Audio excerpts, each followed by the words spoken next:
আসসালামু আলাইকুম, আশা করি সকলে ভালো আছেন। আমি গগন সাকিব। তো আজকে যে কারণে ভিডিওটা হ্যালো বন্ধুরা, কেমন আছেন সবাই? আশা করি সকলে অনেক অনেক ভালো আছেন। তো বন্ধুরা, আমরা যে বর্তমান সময়ে গগন সাকিবকে দেখতে পাই, সে অতীতে কেমন ছিল, তার বাবা কি করত, কি ধরনের ফ্যামিলি থেকে উঠে এসেছে এই গগন সাকিব, আর এসব বিষয় নিয়ে জানবো আজকের এই ভিডিওতে। আর আজকের এই ভিডিওতে আরো জানবো গগন সাকিবের বাড়ি গাড়ি, টাকা পয়সা, বর্তমান গার্লফ্রেন্ড সহ অনেক নানা অজানা তথ্য সম্বন্ধে, যা হয়তো আপনি আগে কখনো শুনেননি। আর আজকের এই ভিডিওতে গগন সাকিবের সম্পর্কে এমন কিছু ইনফরমেশন থাকছে যা জানলে হয়তোবা আপনার চোখ কপালে উঠে যাবে। তাই আপনি যদি গগন সাকিবের একজন ফ্যান হয়ে থাকেন, অবশ্যই এই ভিডিওটা না টেনে সম্পূর্ণ দেখার ট্রাই করবেন। তো চলুন আর আজাইরে ইন্ট্রো না দিয়ে চলে যাই সরাসরি ভিডিওর মূল টপিকে। তুমি তো তোমার মতো হারিয়ে গেছো জানাই বাবু টাকা।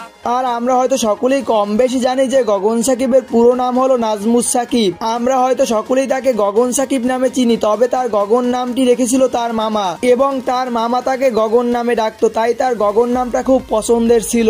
গগন সাকিবের সঙ্গীত জগতে তার নামটি গগন সাকিব রাখার উদ্দেশ্য হলো, যদি গগন সাকিব নামটা তার রাখা যায়, তিনি মনে করতেন তাহলে নামটা অনেক স্ট্যান্ডার্ড হয়, তাই তিনি তার সঙ্গীত জগতে নামটি রেখে দেন গগন সাকিব। গগন সাকিবের পৈতৃক নিবাস হলো নেত্রকোনায়, তবে তিনি বর্তমানে ময়মনসিংহে বসবাস করেন, এবং তার ফ্যামিলি হলো 4 সদস্য বিশিষ্ট। তার বাবা মা সহ তিনি এবং তার এক ছোট বোন রয়েছে তার পরিবারে। তো এখন আমি আপনাদের গগন সাকিবের সঙ্গীত জগতে আসার পিছনের গল্পটা শুনিয়ে দিব।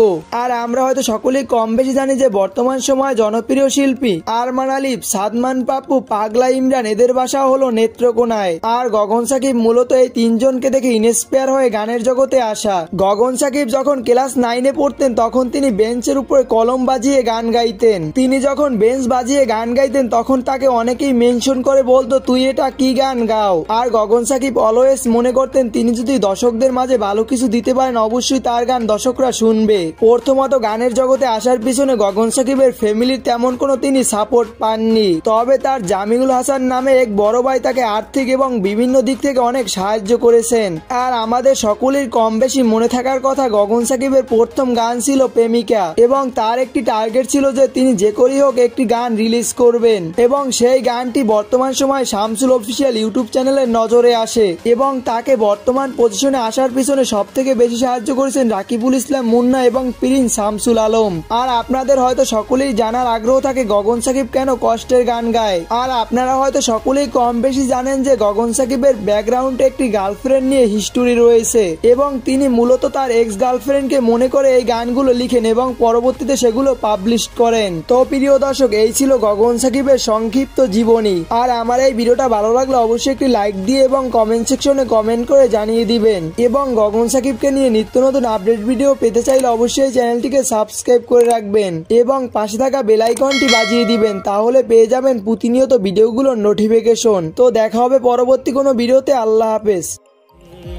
ওরে প্রিয়া প্রিয়া প্রিয়া আমায় ধোকা দিয়া, তোর স্টাইল করা ছবিটা বায়না জেরে কার।